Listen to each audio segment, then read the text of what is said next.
नमस्कार दोस्तों, स्वागत है आपका अपने यूट्यूब चैनल नीव एकेडमी में।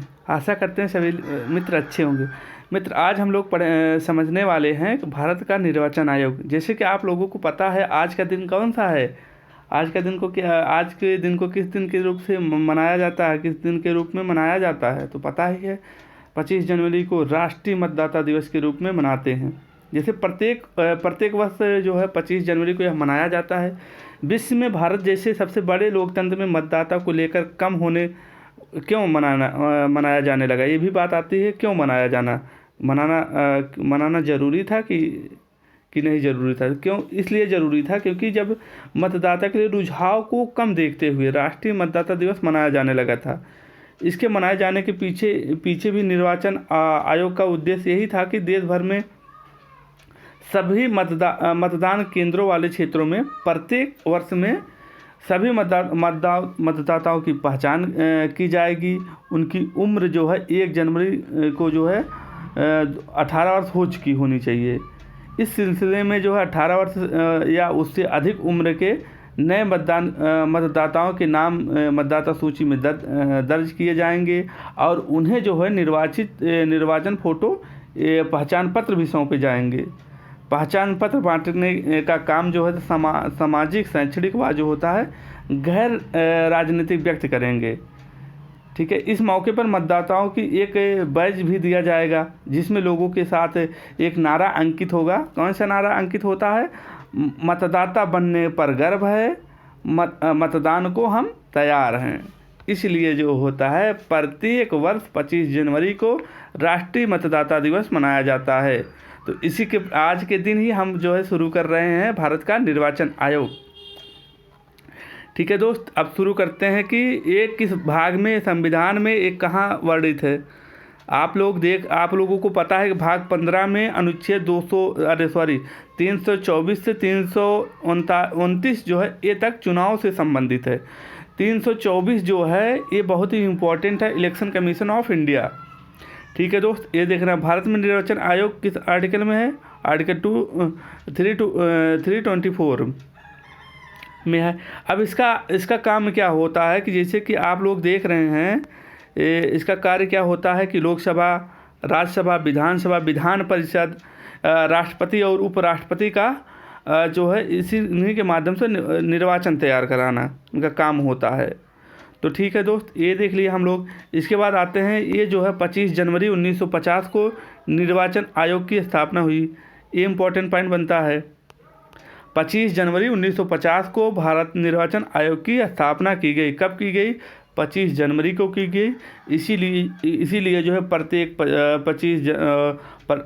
वर्ष 25 जनवरी को राष्ट्रीय मतदाता दिवस मनाया जाता है।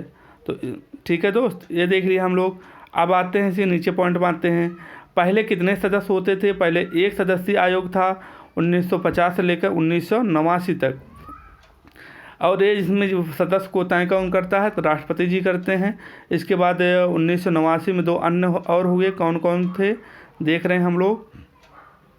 ये हो गया, ये हो गया। कितने हो गए?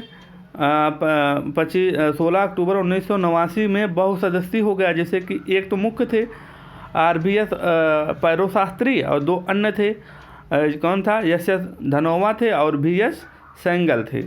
ठीक है। पुनः 1 जनवरी 1990 में जो है एक सदस्यीय बन गया फिर। इसके बाद हम लोग देते हैं 93 देखते हैं। इम्पोर्टेंट पॉइंट बनता है 93 में। ये 93 पॉइंट अब देखते हैं हम लोग यहाँ। 1 अक्टूबर जो है 1993 में भारत का निर्वाचन आयोग बहुसदस्यीय बन गया फिर। ठीक है। इसके मुख्य कौन था? TN शेखर थे, मुख्य निर्वाचन आयोग थे। 2 और अन्य हो गए। कौन कौन? जी कृष्णमूर्ति हो गए, IMS गिल हो गए। ठीक है दोस्त, ये हो गया। इसके बाद आते हैं यहाँ मेन पॉइंट बनता है। ये UPSI में एक क्वेश्चन यहाँ आया था। ये देख रहे हैं हम लोग। तो निर्वाचन आयोग की सदस्यों की नियुक्ति कौन करता है? राष्ट्रपति जी करते हैं। कार्यकाल कितने वर्ष का होता है चीफ इलेक्शन कमीशन का? 6 वर्ष या 65 वर्ष की उम्र में।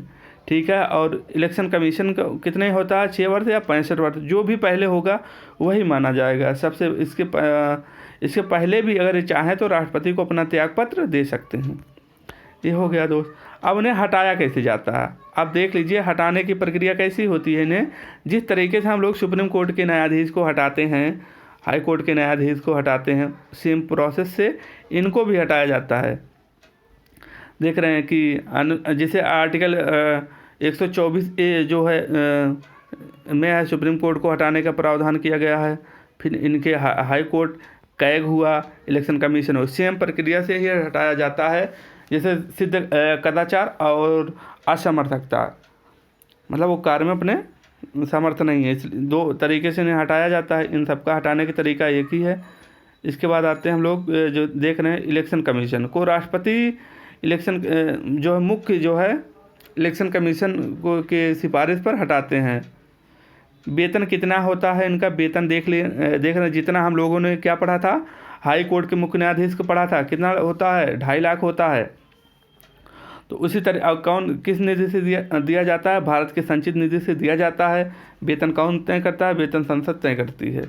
ठीक है दोस्त, ये हो गया। इनका कार्य क्या होता है, भारत में निर्वाचन आयोग का कार्य क्या होता है, यहाँ से भी पॉइंट बनता है। इनका कार्य क्या होता है, तो हम लोग देख रहे हैं पहला क्या इनका काम क्या करते हैं, मतदाता सूची तैयार करना किसका काम होता है, भारत निर्वाचन आयोग का कार्य होता है। दूसरे नंबर पर देख रहे हैं हम पार्टी के राजनीतिक दल को राष्ट्रीय या क्षेत्रीय दलों की मान्यता प्रदान कौन करता है, भारत का निर्वाचन आयोग करता है। तीसरे नंबर पॉइंट पर देख रहे हैं चुनाव की तिथि को निर्धारित कौन करता है, तो यही करते हैं। देश में आचार संहिता लागू कौन करता है, तो भारत का निर्वाचन आयोग का कार्य होता है। पार्टियों में चुनाव चिन्ह निर्धारित कौन करता है, तो भारत का निर्वाचन आयोग का यही कार्य होता है।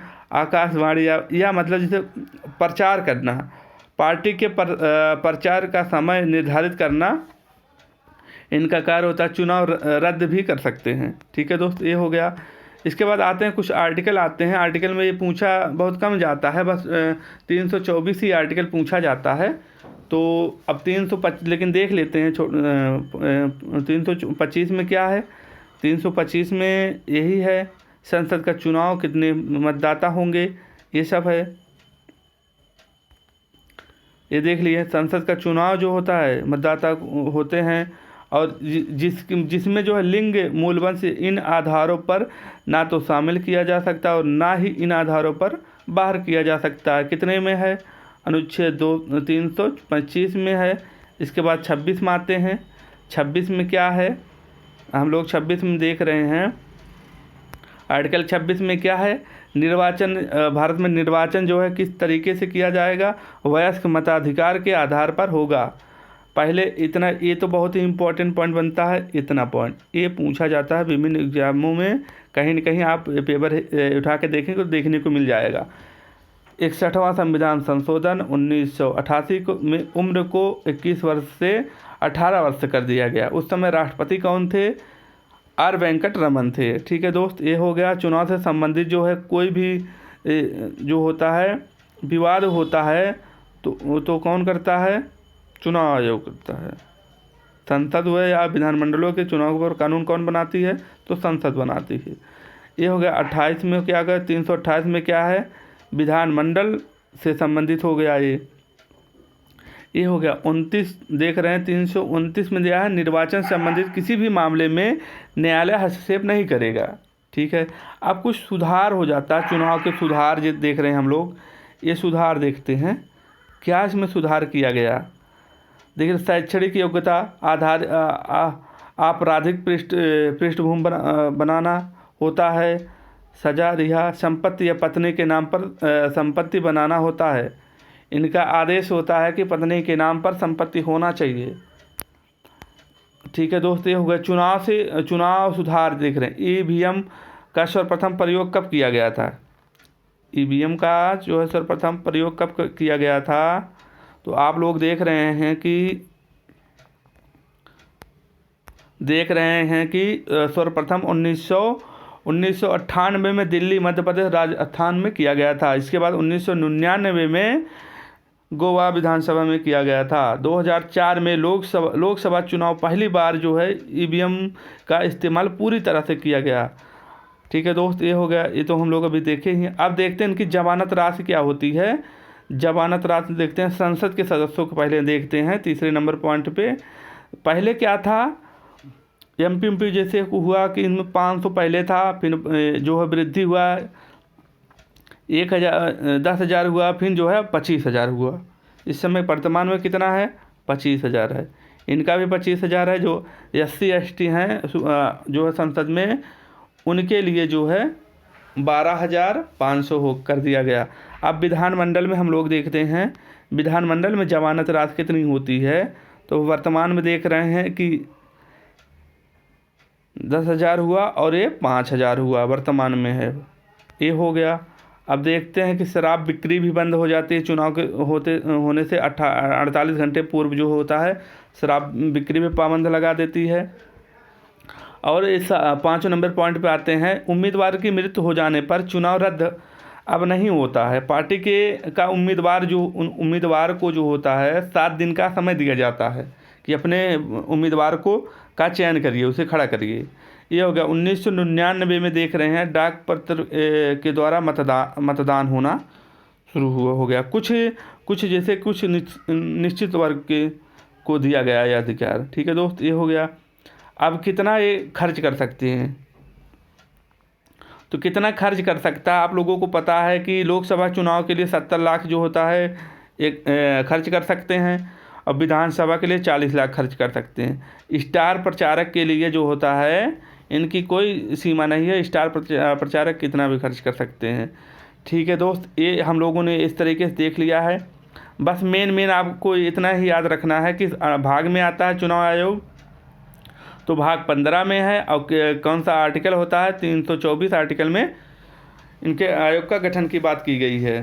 तो ये इम्पोर्टेंट बनता है। और 25 जनवरी 1950 को जो है